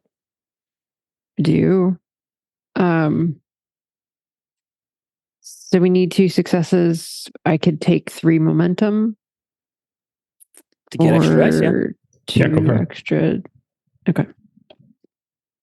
So I'm rolling 4. I'm trying to roll under a 13. That is a 1, a 7, a 6, and a 10. Okay, so that's 4 successes then, right? 5 successes because I was trying to roll under a 13, and I rolled a 1. The 1 gave you 4, a 7, a 6, and a 10. Okay, yeah, my bad. 5 successes. It was difficulty 2, so you're banking 3 momentum there. Is there anything you would like to use this momentum on? You are succeeding. He is agreeing to allow you to send personnel and basic resources to the ship without Romulans boarding as well. You're able to successfully negotiate that. Is there anything else you'd like to spend momentum on or bank it? I probably want to spend 2 momentum. Can I spend 2 momentum to make a trait? Yeah. I need to think about what the trait would be. Open to suggestions. Something about Established Federation wins diplomacy with Romulans. Complicated engine troubles for the Romulans. I'm assuming it would need to connect to this interaction it has to I tie to had the with task that them. you just did. So, Yeah. like, Something about how you found clearly common ground. I didn't, but in the actual how this played out, Okay. not necessarily my RP of it, they somehow feel like they need to, or would it just be as simple as open to negotiation? Like Open to negotiation. Yeah, Okay. that's kind of what I was saying with like found common ground. Like you Okay. Yeah. established a rapport with them. That's perfectly fine. We'll do that. Found common ground. All right. So you are able to successfully convince him, but he appears to be a stickler for protocol, and he wants established terms in writing before he agrees to everything. So you go back and forth, creating this sort of contract, a small treaty essentially of the terms that allow you what you're able to bring onto the ship, how many people you're allowed to bring onto the ship, so on and so forth. And it goes back and forth for some time too. Every time you send a copy that like agrees to his demands, he starts nitpicking about something else, saying that the terminology has to change once more. And it seems to be a sort of stalling tactic where he's very much just trying to cause problems and be a thorn in your side. But eventually you're able to hash everything out. It is agreed to that you're able to bring your crew over, some of your crew over. You're within a range to transport over. So Argent would, of course, create the away party with yourselves, along with a couple medical staff and a couple engineers to move over. And you beam over to the Nightingale.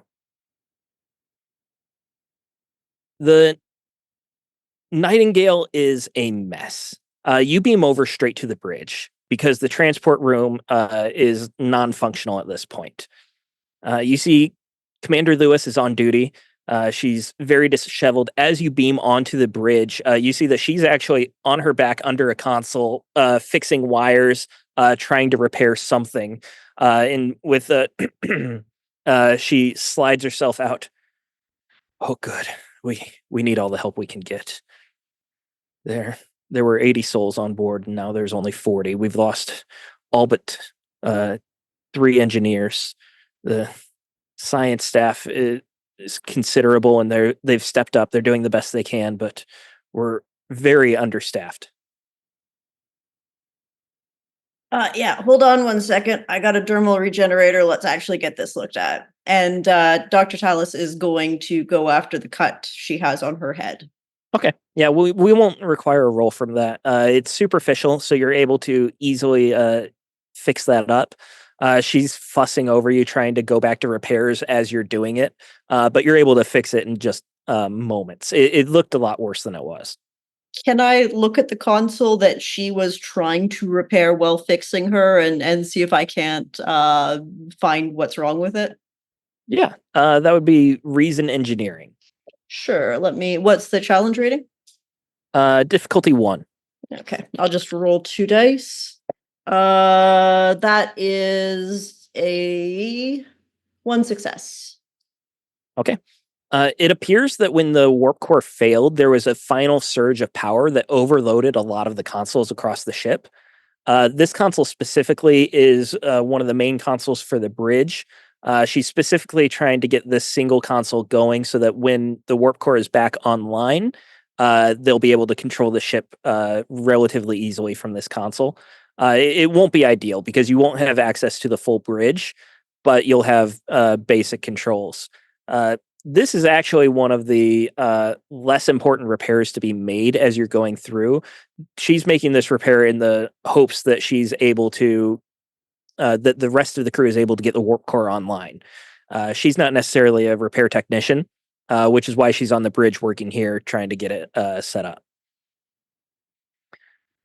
We How is have there relay that the technical information of the rest of the crew and away team? we have problems with the exterior hull plating. Warp core safety systems are down. The warp core needs to be repaired. General ship systems from propulsion, shields, weapons, they all need repairs. We're lucky that the ship is holding together at this point. And then, of course, computer repairs. Doctor, we do have several wounded in the sick bay that could absolutely use your assistance. Right away. We've broken up into teams. If you would like, you could each take a team. You would have more experience than most of my crew at this point. Head up repairs. There's a chance that we could skip some of the repairs, but it's a risk. For instance, the exterior hull plating, we can leave it and allow the force fields to remain engaged, but it means that we'll have less power when the warp core is up. Warp core safety systems, we could skip that and just immediately go to warp core repair, but then if anything goes wrong, that could be a real problem. And so on. There are ways that we could try to get this done fast, but there are also ways to do it right. And honestly, we need all the help we can get. Those of you who were able to read her dossier too, you would see that Commander Lewis has a background in science. She was only recently promoted to XO for the first time just about a month ago. So she was chief science officer on a survey ship before, which is why she's on the Nightingale, because it's a science-based ship. But she's only just recently moved into command. Commander, I must ask the delicate question. Whenever there is such a thing reported as a navigational error somewhere near the neutral zone, questions always arise as to how such a thing could possibly occur. As you know, whenever you are on a path that takes you through the neutral zone, everyone is always most particular to ensure that errors like this do not happen. So I must ask the question, do you have any suspicions as to how this happened? I can tell you what happened. I can't tell you how it happened because it happened so fast and then the ship was damaged. We haven't been able to do an investigation. It was during a routine course check that our navigator realized the ship had gone off course. There was no warning. The navigation system showed that we were on course, but a more detailed position check proved that we'd somehow slid into the neutral zone. Before we knew it, we were being fired upon by the Belorex. It decloaked and open fired. We returned fire as quickly as we could. Captain was in her quarters. It was the night shift. She wasn't on deck. I was in charge. I did the best I could. We made a direct hit on their engineering and we knocked out their engines. But Quite the shot. We're no match for a It warbird. does seem quite the lucky shot. I'm shocked. I have no idea how we inflicted as much damage as we did. And in terms of, I'm very sorry to hear that you've lost so many of your crew. Any chance the navigator at the time or whoever was fired that lucky shot, are either of those two individuals still among the living? I was the only member of the bridge crew to survive. Question: would I have the ability to essentially scan the Belorex and look to see if the nature of the hit on the ship and the descriptions given all line up for a single phaser hit? Could I essentially, it's like crime scene construction but in Star Trek. Yeah, that would have been something that you could have done on the Intrepid as you were Donko was scanning the ship, you'd be able to like go over Yeah. all the readings and information that he gathered. I created a trait too, as like in terms of weak spots based off of like the data that was collected in terms of where it was hit. So let's call this reason security. I think strategy would apply here. If not, your phasers would definitely apply to see how much damage you could do. We'll call this difficulty 3 because it's obscure information about the warbird. But can he use the trait And you that can I use the trait created to lower the difficulty? To create difficulty 2. And Okay, I'm going to take. because I'm a teacher and you're using my trait, go ahead. You could roll. You can re-roll one of them d20s if you need to. Yay. Okay, perfect. I will take 1 momentum just to see if I can build as much momentum back up. Those dice Okay. have some rattle to them. Yeah, I'm going to re-roll one of them because I rolled a 17. Okay, so I got a 6, a 6, and a 4, so that's 4 successes. 4 successes. So we said difficulty 2. That means you're banking 2 momentum here, or you can use them to ask questions. Looking at where the phaser fire was, it's close to where you suspect Romulan Warbird engineering bay would be, or engines, but it's not quite there. It's suspect. It does not seem that shot, no matter how lucky, would have done as much damage as they say.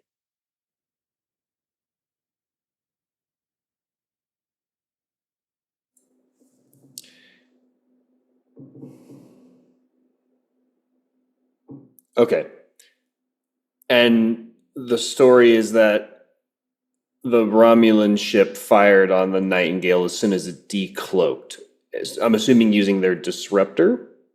Yes. Okay. So Lewis would be telling you the story that they decloaked, fired before they were able to get their shields up. The Nightingale returned fire.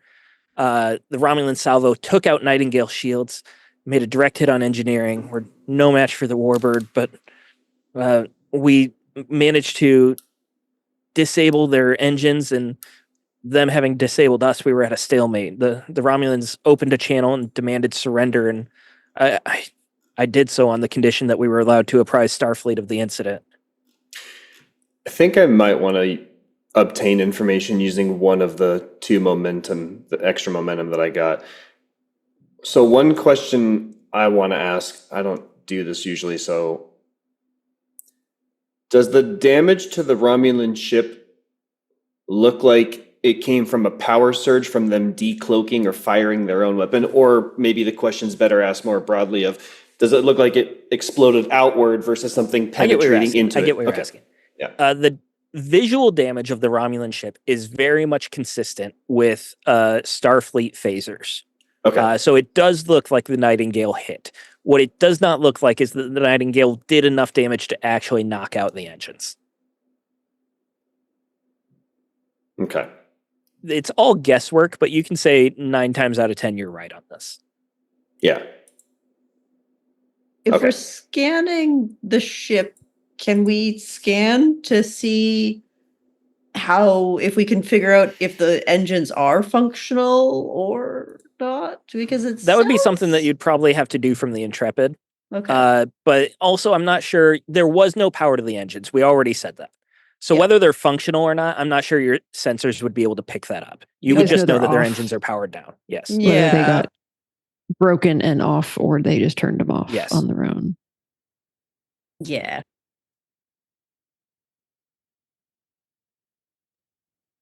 So she would continue on with her storyline. We had complement of 80. At least 40 have been killed in the attack. More have been injured. Almost the entirety of the engineering team is incapacitated, and Captain Blake is among the dead. We found her dead in her quarters, but she was able to activate the Romulan protocol before she died. I thought she was hurt trying to get to the bridge, but it appears that she doubled back to go to the quarters to activate the protocol. Romulan protocol, of course, it's a procedure that ensures that Romulans can't claim too much Federation data should they capture the ship. The captain gives the command, and it locks out and encrypts all data in the system, which has been a real pain for repairs here. We without access to the computer, it makes everything so much more difficult.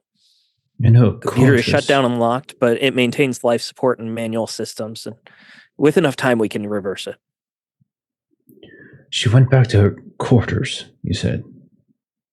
She was dead in her quarters, but I Doubled informed back. her when the Romulans appeared and when we were off course, and she said she was heading to the bridge, and it appears that she doubled back.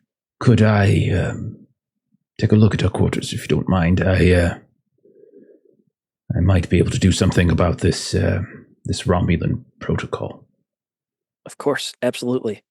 And you're any able of to you, by the way, who scan like his stuff, like his brain, like he's thinking like this is not adding up. And I can only get your emotional state, but I understand your Argent. suspicion. Argent is I would there sense with you your would get suspicion. like you could say this is some Suspicion. BS. Yeah, exactly. Yeah, like I'll head to the medical office. I assume the bodies for the captain are all there and everything. I can take a double check to see how Bodies. she perished specifically. Plural. She has more than one body. Oh my goodness. I meant the bodies of the crew. Hey, welcome, Matt in the Hat. Thanks for What's showing up, up. guys? We appreciate the support. And help the injured. And yeah, Commander Lewis would tell you that there is a makeshift morgue set up, and she would give you free reign of the entire ship. It's actually very similar to the Intrepid with the layout, but on a much smaller scale. It doesn't have nearly as many decks, but things feel familiar to you as you're moving around. The same basic shape of the Intrepid, but on a slightly smaller scale. And Danko, you start heading to the quarters, and she's walking with you, and she can tell that you're feeling suspicious as well, and she confides in you. Can she? Well, you said that everyone can see, right? Everyone can read my minds. Read. Telepathy or So empathy. she can't tell. But she starts confiding in you her suspicions in this anyways, without you saying so. This is not an alibi. I don't understand how the Romulans arrived so quickly. They might have been cloaked in the neutral zone already, but if not, they were on the border and able to speed over in double time. We had just noticed that we were on the wrong side of the neutral zone when they decloaked and began firing. And they claim that we damaged their own warp systems as well as their engines. It may be true. It looked like we got in a solid hit, but their shields were down. I don't understand. It's not unusual for Romulan shields to be down after decloaking, but the fact that they weren't able to raise them before we fired, I'm not a strategist. I don't have a military background. It's okay. The amount of luck involved in this, it doesn't add up. Is it just me and her, or did somebody else come? Or did anybody else walk with us? Your call. Anyone go with? It's up to you guys. You were like just going going to the captain's. I'm going to the Yeah, captain's quarters. Yeah. Going down the corridor was- to the quarters. Would These Talus be captain's quarters are going not to actually see on the the bridge. captain's body also? Yeah. Well, I'm going to the quarters. It's a different place. Okay. The Talus body's in the said morgue. the Yeah. morgue, so that's not. Oh, yeah. that's right. Can I roll a check to assess her honesty? Because I don't have powers of telepathy to scan the thoughts. So this would be insight. Yeah, for sure. And command. Okay. Hey, this is Okay. what insight's for. Okay. Is she human? Yes, she's human. So xenobiology. For me, that applies. Because I'm thrilled. Yes, and I love it so much. Yeah. Okay. I'm sorry, you should have told me the challenge rating first. Difficulty 1. Okay. I got 1 success and 1 fail. Yeah. So just She's 1. very tired, frazzled, exhausted. You Mhm. get the sense that she doesn't have the energy to even put up any sort of poker face. Yeah. So you very much think that she's telling the truth, and she's relieved that you're here because Mhm. essentially it means that she's not going to be in charge anymore.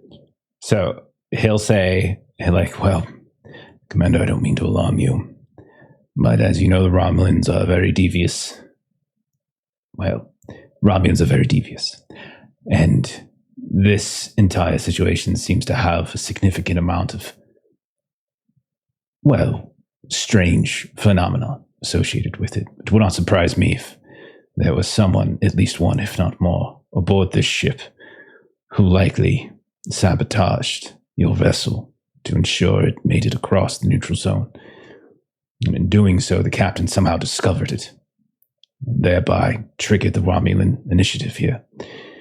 And the ease with which we were able to gain access to your ship suggests that perhaps this devious commander of the Krux might be hoping that we take those Romulan safeguards offline. How well do you know the crew of your ship, especially those still living?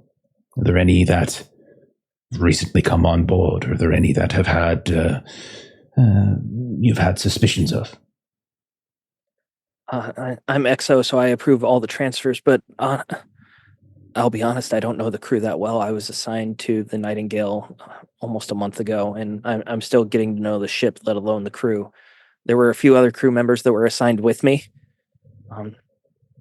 but there's never been any sort of indication that they could have ties to Romulus. Nor would there be. I need you to very quietly collect all of the personnel information about those who have recently come over, and any that perhaps the captain might have been suspicious of. And we need to get that data to us quietly, without alerting anyone else. Is that something you could do, Commander? You got to get the computers up. Let me see. If only we had engineers. All we have are these foolish scientists. If only we We'll had be able- engineers. And with that, we will cut to black. If only we had engineers. I have many theories on how to get up the computers, but I don't quite know how to do it. I'm so sorry. Yeah, totally. It's okay. We got George with us, I'm sure. Did George come with? He could have. I think I could. Yeah, why not? I think I could possibly do it. I have a focus in security systems, and I have 11 reason and 3 engineering.